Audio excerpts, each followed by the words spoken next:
What's going on, everybody? Welcome to episode 90 of Process Potables. We are live following the Sixers win over Atlanta in Game 2 to even the series at 1-1. My name is Dan. You can find me on Twitter at Dan Says That, joined by Steve, as usual, on Twitter at SWJones87. Make sure you follow everything Process Potables, all social media at Process Potables. Steve, we're back home from AC Beer Fest. We had a little bit to drink that weekend. We got a lot off our chest, and I think the main theme from both of us was that people needed to stop being fucking cowards and not overreact to a game that the Sixers very well could have won, and people acted like they got their asses kicked. Other than a 4-minute stretch between the first and second quarter, the Sixers won that game by, I believe, 10 points. I think it was like a 14-point swing during that time. So game 2, they come out. Tobias Harris attacks Trae Young early. They adjust their defense. Ben takes on the defensive assignment. I just saw Ryan Clark, I believe former NFL safety Ryan Clark. Oh, okay. Tweet, did Ben Simmons play tonight? Well, Steve, I know you watched the game. I ask you this question. Did Ben Simmons play tonight? No, Ben Simmons did not play basketball tonight. Oh. He played the role of a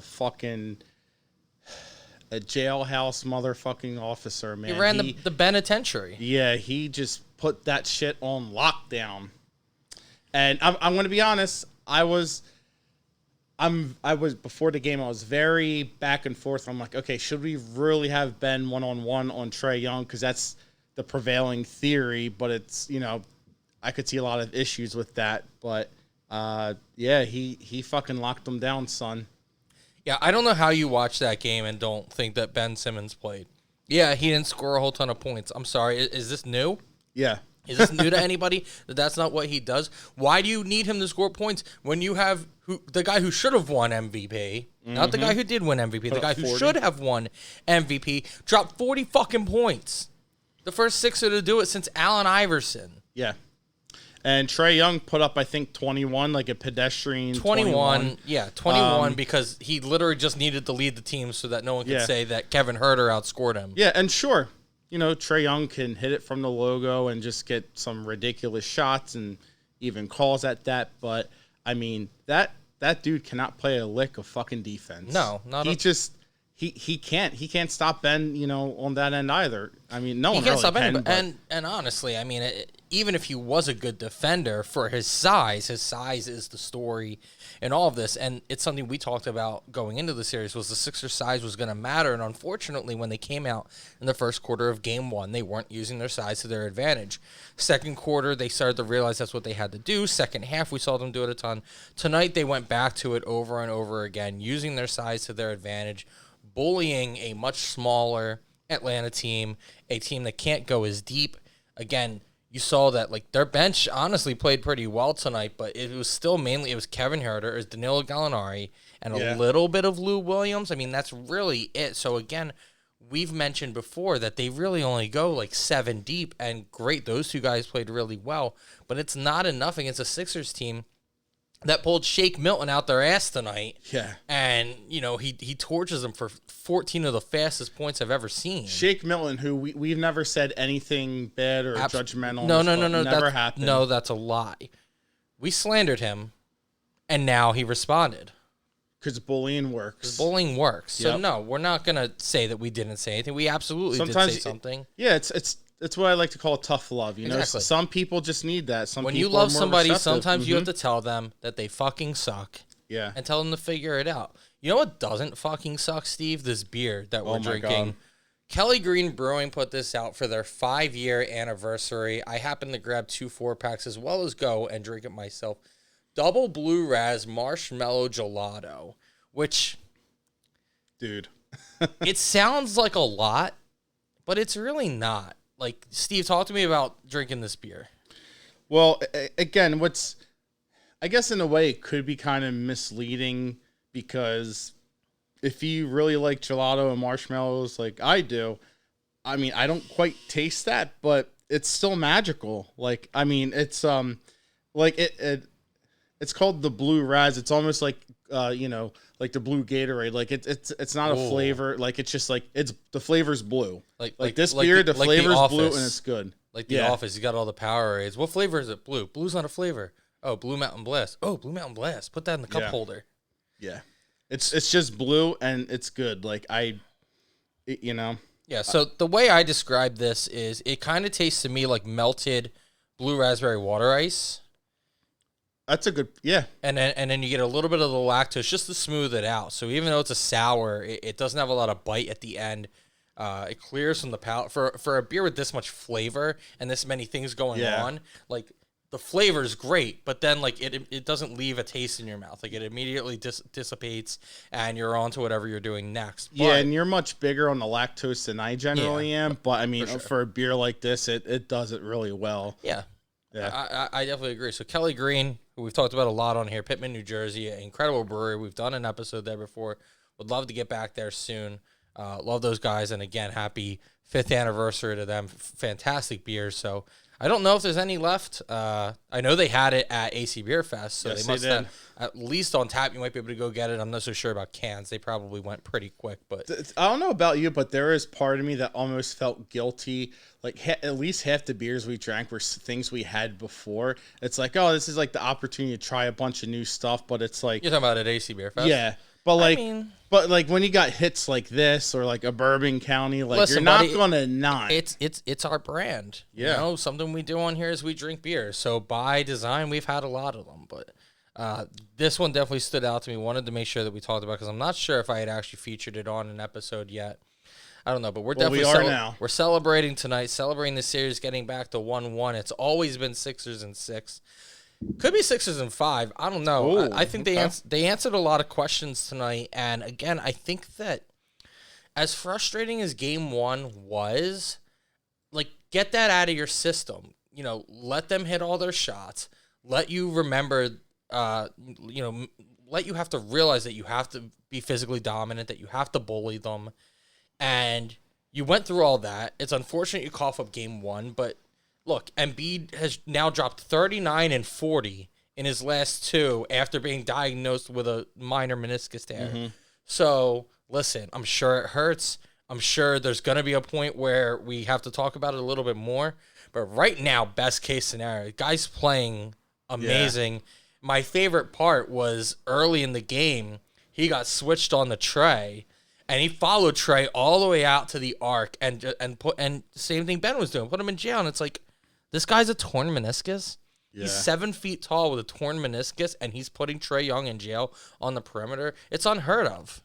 Yeah, and the only thing, I mean, we don't want to go, too much into Game 1, especially with winning Game 2 tonight, but I mean, it sucked with, the whole Triple H coming out and the DX theme. Like, that was pumped. And then I wanted to talk about that. Yeah, so and then, like, Game 1 was just, for a lot of the same reasons you just mentioned, it was the perfect storm of, again, just another really, really shitty game of officiating. Atlanta was just hitting some of the dumbest, most ridiculous shots that, whether they were defending it well or not at the time of that possession, they were just falling.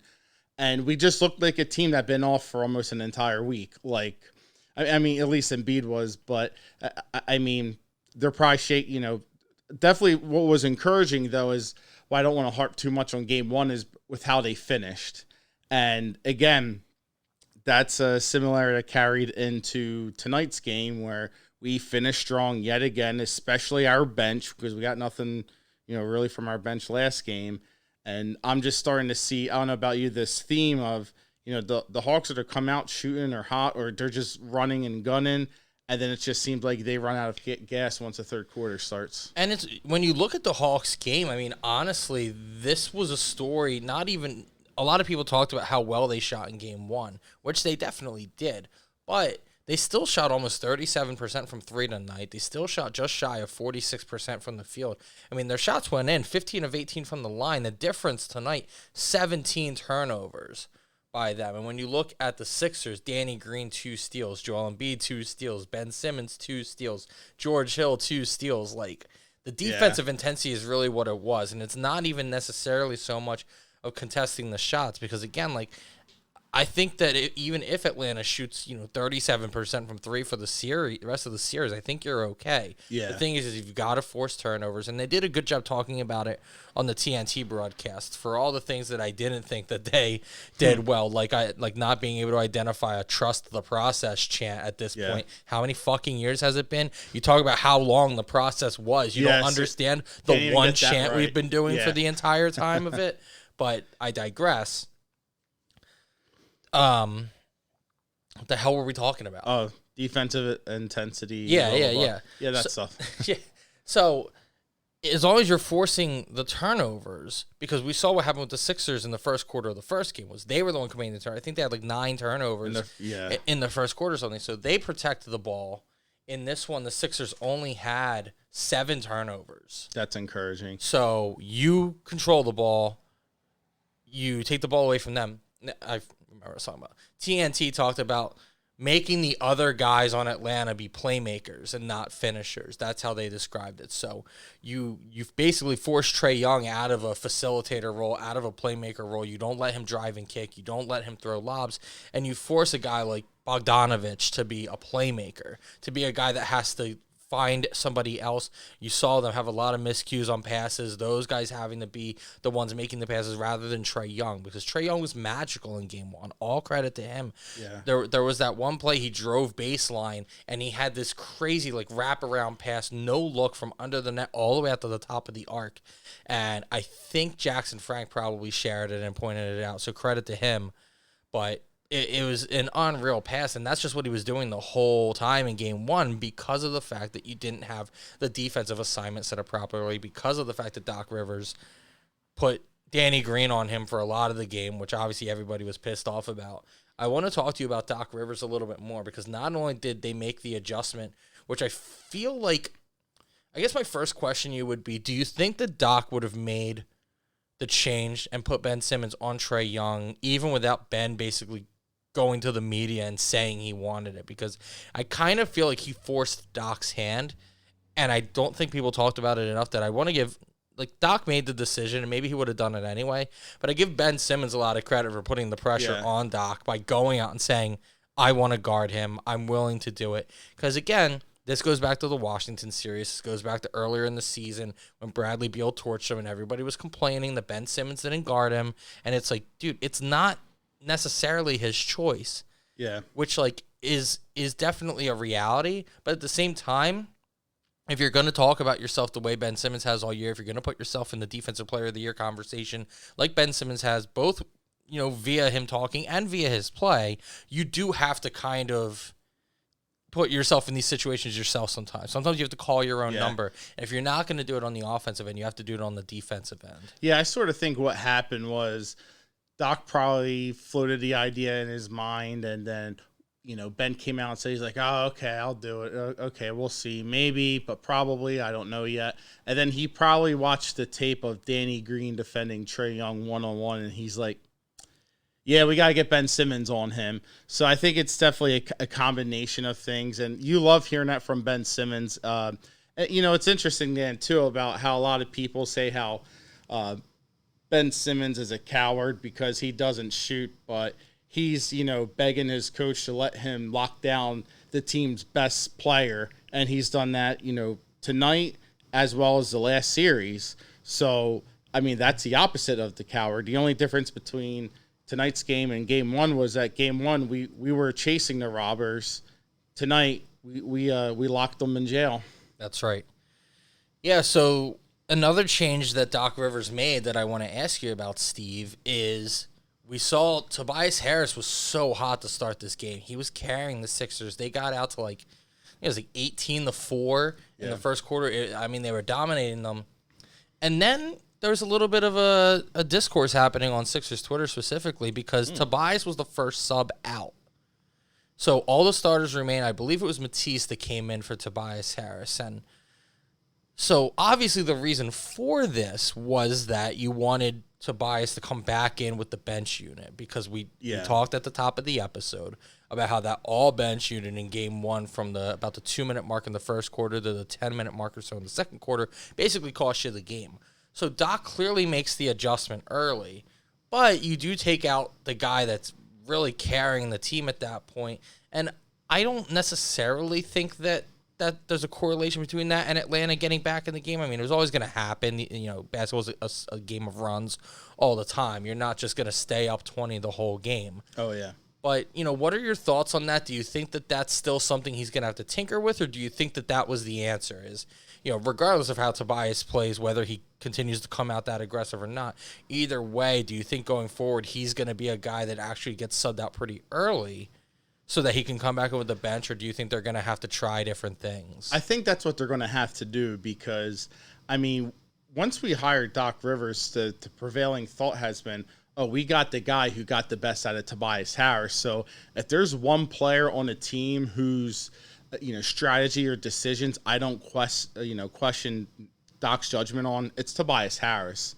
And the other thing too is, I'm not trying to be the I was right guy, but my biggest fear was Doc being a little too reliant on that second unit, which was okay in the regular season. We saw game 1, that was a complete disaster. And I think one way of mitigating that is, the bench is going to have to come in and play. You're going to need Matisse. You're going to need Dwight to come in for a few minutes to spell Embiid. You're going to expect guys like George Hill, Furkan, or a Sniper Shake to come in to give you some points. So, but we don't want all those guys out on the floor at the same time. And it's especially discouraging when they have a player like Trae Young on the bench, and our bench can't sustain a lead. So I think Tobias Harris is going to be the key with that. And looking back with the benefit of hindsight, over the regular season, the two things about Tobias Harris, like the two biggest indicators that he's going to have a great game, kind of like how we talked about how he's that silent assassin, is when he has a fast, strong start in the first quarter, and then he also gets a lot of points when he's running that second unit. So I think that's what he's going to have to do, because I would much rather see him taking Tobias out a little early to come back with that bench lineup than to see an entire bench unit. Yeah, the thing that concerns me a little bit, and I mean, I think this is kind of a new role for Tobias. Obviously, we saw Doc the whole year do these full bench lineups. So now asking Tobias to run a second unit as well as still start the game is something that I think he'll only get better with the more he has to do it. But, he comes out and has 12 or 14 in the fourth quarter, whatever it was. I remember he was 6 of 7. So obviously at least 12. He only finishes the game with 22. So do you think that's just kind of the ebb and flow of the game, or do you think that Doc might have cooled him off a little bit?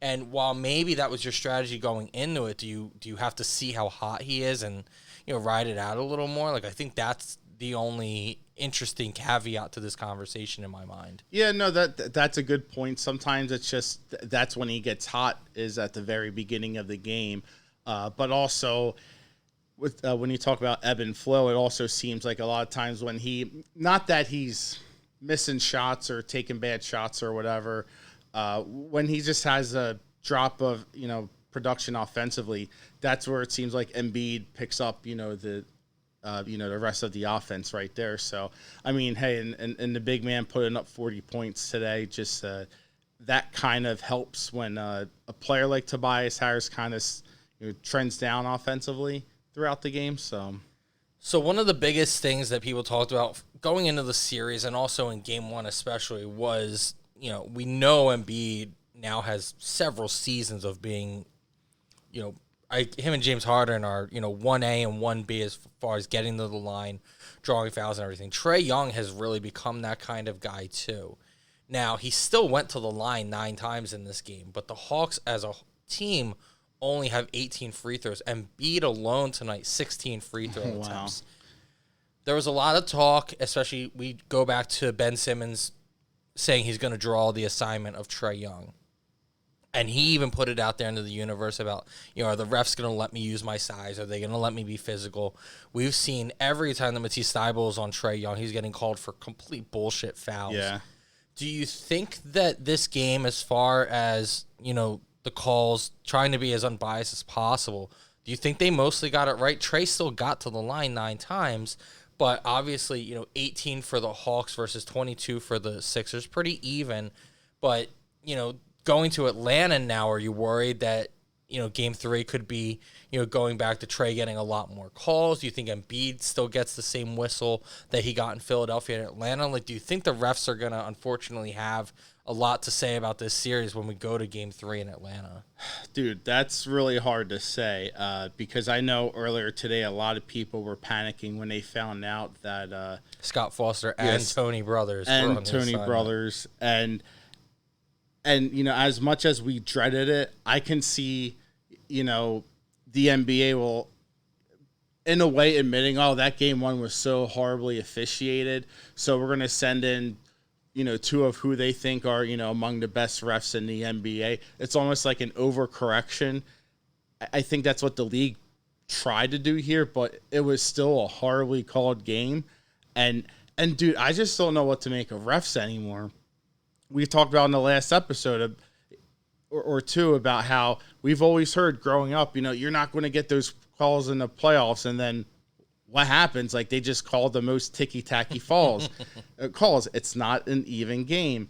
And I counted, I think, 3 times that Scott Foster overturned 3 calls by Tony Brothers. And it almost like when they overcalled the one on Embiid initially, it almost seemed like a moment of, 2 alphas trying to, like, battle out as far as no, wasn't correct. That the one that he got wrong twice?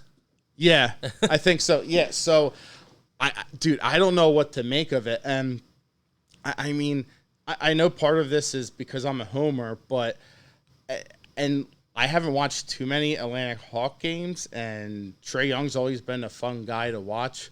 But boy, he gets away with fucking murder with pushing off on that left arm. Yeah. And they always talk about, and here's another thing that's, I guess, just not true anymore.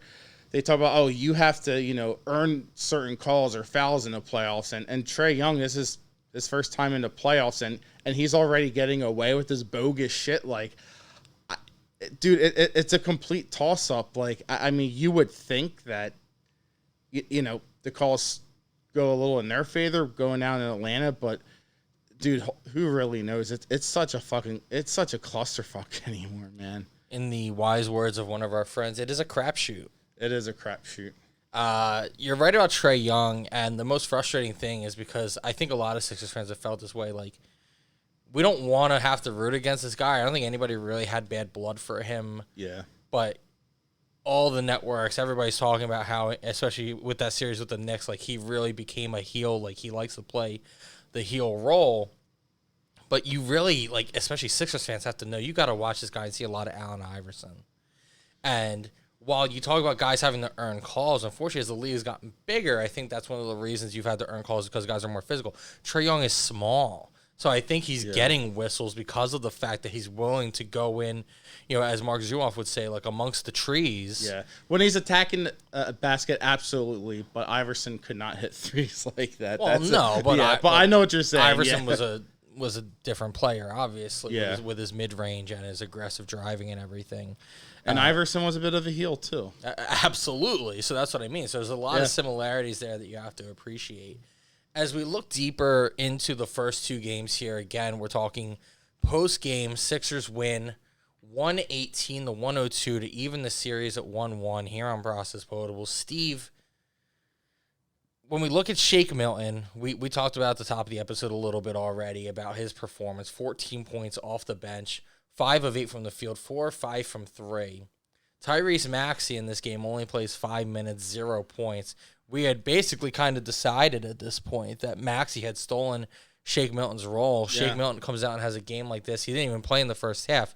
I don't know if it was an underwhelming performance from Maxey in the first half that drew this decision from Doc, or if everyone's just kind of up in the air. At this point in the second round, they're still going like 10 to 11 deep. Do you think that this is going to continue to be the case, or do you think at any point Doc is really going to tighten up this rotation?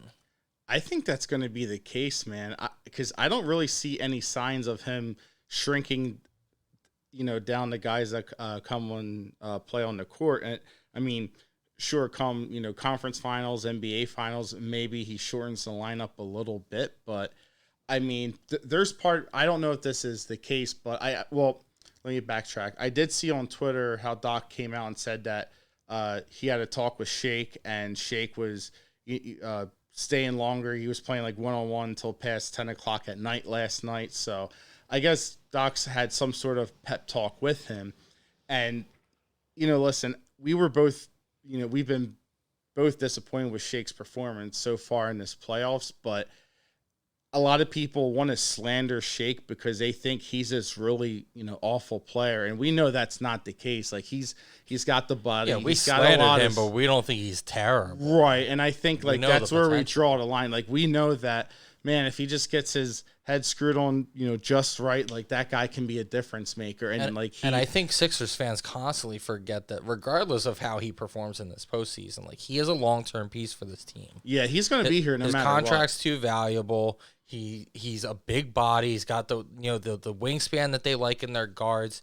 He can obviously shoot. He's got some playmaking. He's got some he brings so much to the table that you can't give up on that. If it means he's not getting run in the conference final and the finals, it's one thing. That'll happen, but he's absolutely going to be in the rotation next year, no matter how bad he plays right now. So people were getting crazy about writing him off. It felt like long term already. And I also wonder, with how many games Doc has coached in the playoffs, I mean, part of me has to think that he probably has sat back and realized, look, okay, Tyrese has played some, great minutes, scored the ball at times at will, and he probably is, he probably realizes that he's sort of on borrowed time with Tyrese, knowing that he's a rookie and he has to have, a plan B for obviously that being Shake Milton. And listen, if the rest of the playoffs goes, having to go back and forth with, each of them, that's fine. And hell, if they both play great together at the same time, even better. But I also wonder if Doc kind of foresee that happening. Well, until that point, I definitely agreed with you. And I think it's a good, again, we've talked about the bench a lot in this way. It's a good problem to have. Yeah. You have all these guys, and it seems like as soon as one guy stops getting hot, another guy's like, oh, this is my chance, and takes advantage of it. You talk about it across all sports, like competition in your own building, in your own gym, whatever sport it is, on your own turf, it's good. You don't want guys to get complacent. Yeah, it's kind of like the, I can't believe I'm saying a hockey analogy here, but it's like going with the hot hand, as with your goalie. Yeah. I mean, I think that's just what you kind of have to do here with your guys on the bench. Yeah. And, not to get off topic, but I saw something today as far as the Eagles go about Travis Fulgham. And I think it was the Eagles receiver coach or whatever. And he was talking about how Alshon Jeffrey basically took Fulgham's job last year. And they were like, he basically got complacent. He wasn't watching enough film. He wasn't realizing how defense were attacking him because he had that 4-week stretch where he led the NFL in yards. Yeah, I bought a freaking shirt. And we were all like, what the fuck happened? Why is this guy not playing anymore? And it seemed like it was basically I think it might, a young guy who has all that talent finally gets his shot and is blowing the doors off the place, lets it get to his head and then takes his foot off the gas and isn't working as hard. And obviously, we see in any sport, when you're the new guy and teams don't have, the book on you, you have a lot of success, then they figure you out. And if you don't learn how to adapt once they make that first change and figure out how to handle you, you see careers end. Yeah. For the guys that don't figure that out. Look at Don Brown. Who? Exactly. Well, everyone who's saying that he had one season was really 1 month he had. That was a great point. I think that was our dude Chris. That really pointed that out. I also feel like our friend Ben may have tweeted that once or twice. Maybe Ben Schroeder. Oh yeah. Oh well, yeah. Ben definitely knows Phillies. So but Steve, obviously off the win, not concerned about very much. There are some red flags, and the biggest one is really bad for our brand because it's Danny Green. Yeah. Now we've talked all season about he's a veteran, he's a champion. These are the times that you are going to need him the most. He's playing pretty poorly. Yeah. Are you letting that get to you, or are you still comfortable with him and you think he's earned the right to get the bounce back from this? I think he's definitely earned the right to get the bounce back, and he'll definitely get the benefit of the doubt just with his experience that comes with him. I mean, I'm I'm not really concerned, but I'm starting to worry just a tad bit because if we don't have Danny Green in that lineup, I mean, his production, or at least what we're used to seeing out of Danny Green, will be very difficult to replace. And I mean, nowadays, I mean, Tyrese is definitely a better defender than Danny Green is anymore. But I'm sorry, Tyrese is a better defender than Danny my God, Green? Matisse. Okay. It's past my bedtime. Fair enough. But good call. That's why I'm making good sure. catch. Yeah. But I mean, Matisse, man, he can't play a lick of offense, and Right. that's what's scary. And It's looking really bad in this series too. He's making me nervous. yeah, so it's twofold. Not only what Danny Green falling, but also finding that replacing his production is going to be really difficult. Matisse played the most minutes of anybody who wasn't a starter. Oh, wow. Almost 24 minutes. How many shots do you think he took? 1. 2. Yeah. 2 shots, 0 of 1 from 3, 0 of 1 at the line, 2 points. And I'm okay with him taking wide open looks from 3 because that's what I mean. He has to fucking shoot. Yeah, no one on Atlanta scares me defensively. But we've talked about this, the difference between him and Ben Simmons. I don't want Ben Simmons to take shots pretty much at all if he's not good with it. I want Matisse Thybulle to shoot. Yeah. He's a better shooter than Ben Simmons. Oh, yeah. He's a capable shooter, and you're going to get better by doing it. I can't have a guy who plays 24 minutes take 2 shots. Yeah, that's not good. Like, that for the most of the season, I was kind of like hey, he's got to figure his offense out. And then he got so good at defense that at least in the regular season, I said, okay, you're playing him regardless. Yeah. 2 shots in 24 minutes in a playoff game, I don't care how good you are at defense. It can't happen. Yeah, especially when you're coming in for Danny Green, who's just not making shit. Right. Well, I guess it's the only way to make it justifiable for him is, hey, if Danny's not hitting either, then don't you want the better defender? Like you said, he's a better defender right now than Danny Green is. I absolutely agree with you. So if they both can't shoot for shit, then yeah, I guess Matisse gets the spot. But unfortunately, like, there was a certain stretch in this game where it reminded me too much of that Jimmy Butler stretch in the Toronto series where we had those 3 straight possessions with like 2 shot clock violations and a turnover, where all of a sudden it felt like everybody was afraid to shoot. And that's what's frustrating. You already have Ben Simmons who's afraid to shoot. Ben only takes 3 shots the whole game, 0-2 from the line. Matisse Thybulle only takes 2 shots and misses his only free throw attempt. Like, it's a problem. Yeah. And you're lucky that Seth Curry goes 5 of 6 from 3. You're lucky that Shake Milton comes in and goes 4 or 5 off the bench. Like, Seth we're used to, and Seth's having an incredible postseason. The fact that you traded him for Josh Richardson for him straight up is still mind-boggling. I don't like the trades that Daryl Morey has pulled off are just like, he's gotten a lot of credit. Let's not make it out like we're saying anything new that people aren't aware of, but holy shit. You pull Danny Green in a trade that you get out of the Al Horford deal. You trade Josh Richardson for Seth Curry straight up. I mean, it's magical. Oh, speaking of, are we going to talk about Daryl Morey's fine for the quote-unquote anti-tampering? Yeah, well worth it. Yeah. Get another one for Dame, honestly. Yeah, seriously. Do the same thing. I'm fine with it. $75,000, that's chump change for him. Not my money. So, Steve, what if you're the Hawks? You're going home 1-1, which honestly is probably the best case for you. Yeah. You're the 5 seed playing the 1 seed, and you stole 1 in Philadelphia. Considering how close it got at the end, you absolutely can call that a steal. So you steal 1 in Philadelphia. You have home court advantage now.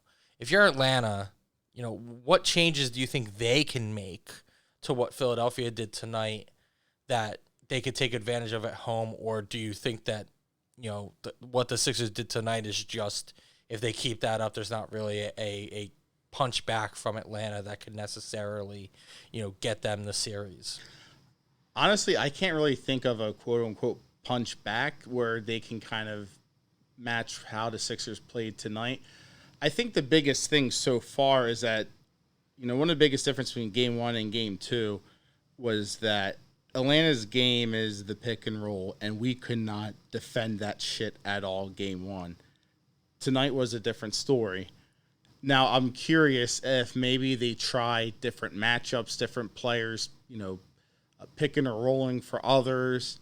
That's one way that Trae Young gets to the foul line as well. So,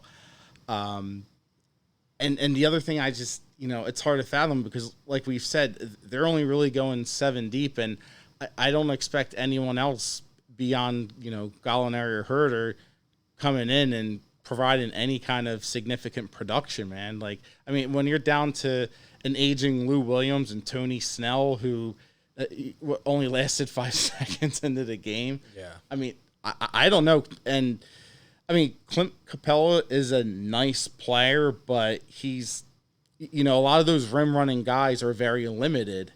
And Embiid's the worst case scenario for him. Yes. So Capella was a great weapon for them against New York, who didn't have a true center.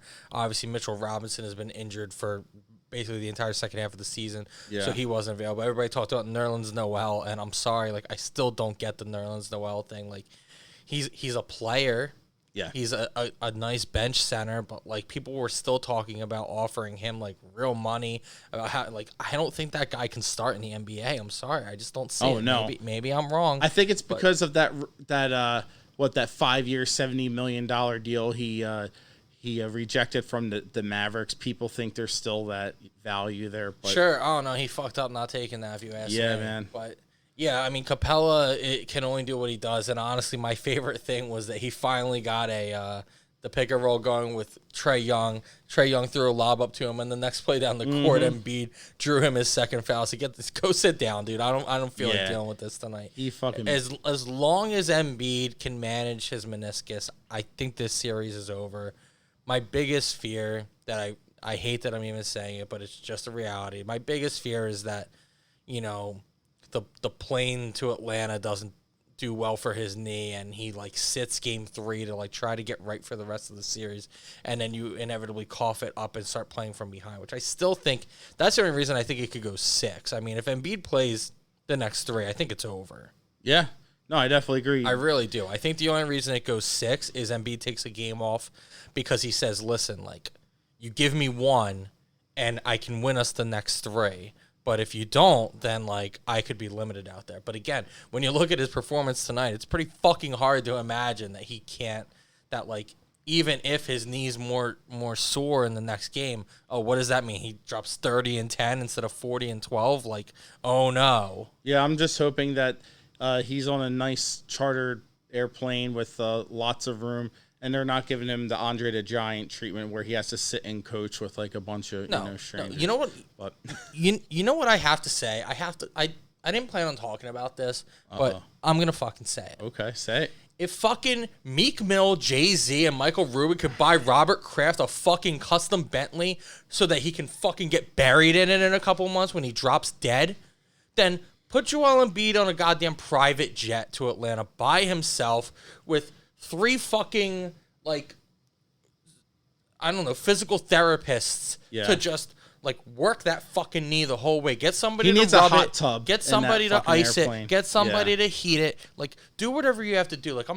this is fucking crazy. You're telling me that coming home from, was it Washington that they came home from and the plane broke down and they had to take a bus? Oh, God, wherever. yeah. Like, get the fuck out of here. All the people around this team have so much goddamn money. Yeah, billionaires. I don't understand. So if you're gonna buy a guy who fucks underage Asian girls a fucking Bentley, then I think you need to get Joel Embiid enough room to fly comfortably. Yeah, I don't think I'm asking for a lot. Imagine being a billionaire in your 80s and you just get your dream car. Like, bro, go fuck yourself. Imagine being a billionaire and imagine making enough money to fucking live. Yeah. Sorry, I had to. Yeah, it's not. No, that was necessary. It was absolutely necessary. Yeah. Steve, anything else? Game 3 is Friday. Game 4 is. Do you know? Game 4 is Monday. Okay. Yeah. So we'll probably do a pod on Monday. I saw some Furcon hate. And I just want people to let you know. Listen, it's okay. Terrible game. He had a terrible game. He didn't come back in the game.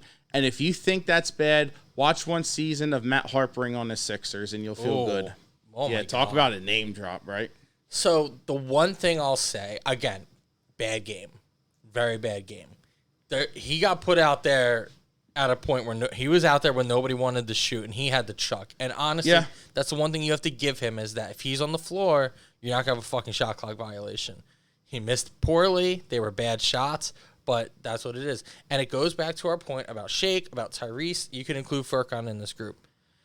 Listen, based off tonight, you might not see Maxey or Furkan in the next game, and that's fine.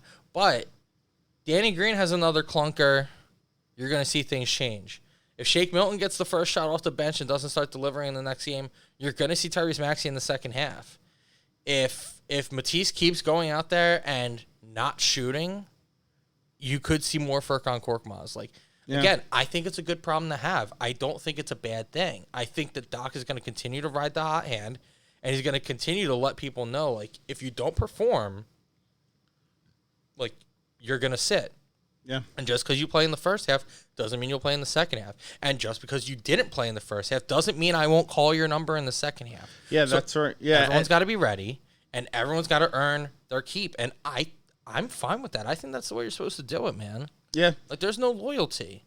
To some extent, especially for starters, yeah, a little bit. But again, even with the way that we've been behind Danny Green for most of the season, dude, you keep playing like this, and you're at least going to start dropping minutes. And when you look at what they did, Danny Green, 25 minutes and 50 seconds.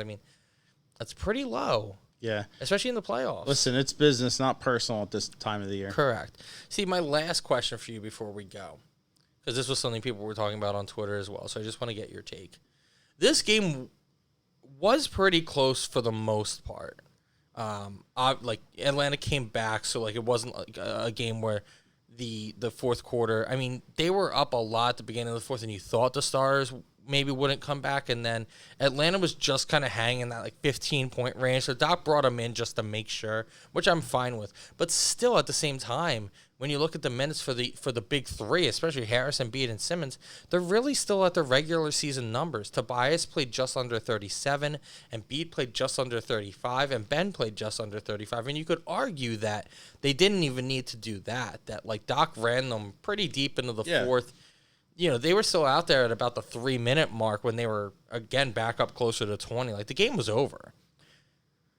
Do you think at any point Doc is actually going to stretch these guys to closer to 40? A lot of people were saying, hey, Doc, it's the playoffs. Run your starters more.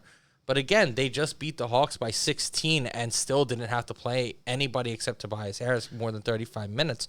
Do you think that, again, the same way we talk about the bench rotation and going this deep, do you think that he's going to continue to not overplay his stars, or do you think, especially the way Brooklyn's playing right now, let's say not to get ahead of ourselves, but you see them in a conference final, do you think that that's definitely the kind of time, based on how much Durant and Kyrie especially are playing right now, do you think that he will actually stretch the starters to kind of match that? Absolutely.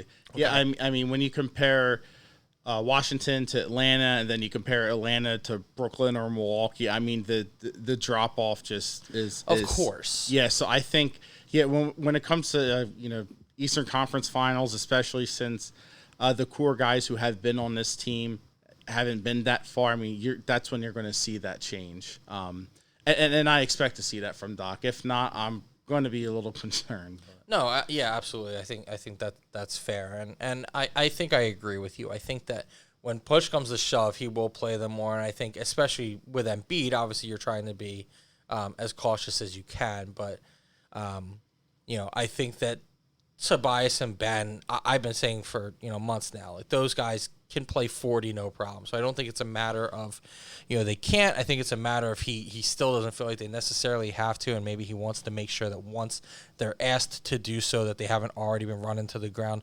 Like a Tom Thibodeau coach team. Tom Thibodeau, who just won Coach of the Year. Yeah, fucking egregious, man. I'm not saying, and I'm not even saying that because I thought Doc should win it, but holy shit, man! Yeah, it was not Tom Thibodeau. I'll tell you that. It seems like if they're these two games. We talked about beforehand. It's funny how similar they are in that Thibodeau runs his teams down because of the defending, his defensive scheme, whereas Nate McMillan just seems like he has these guys going guns blazing and then just too fucking tired to shoot at the end of the game. Well, I think a lot of that has to do with the Sixers imposing their will finally, which again... Yeah, jail will do that to you. Jail will do that to you. And it's unfortunate because we saw, the first quarter of game one that they just weren't doing that. And Atlanta was hitting every shot and getting open looks. And boy, look at how things change when you do the same thing you've been doing to have your success all season. How about It's like that? they totally forgot who they were. It's unfortunate. It cost them a game. Hopefully it doesn't come back to bite them. But, tonight being any indicator, doesn't look like that'll be the case. So thanks, everybody, for tuning in. If you tuned in on Twitch, especially appreciate it. The video of this will be on YouTube, so if you're listening to the podcast version of this but want to watch us drink beer and be a little bit more animated, you can absolutely do so. You look up Process Potables on YouTube, we're there. All social media at Process Potables. For Steve, I'm Dan. Thanks, everybody, for listening. We will do another pod after Game 4 on Monday night, so stay tuned and trust the podcast.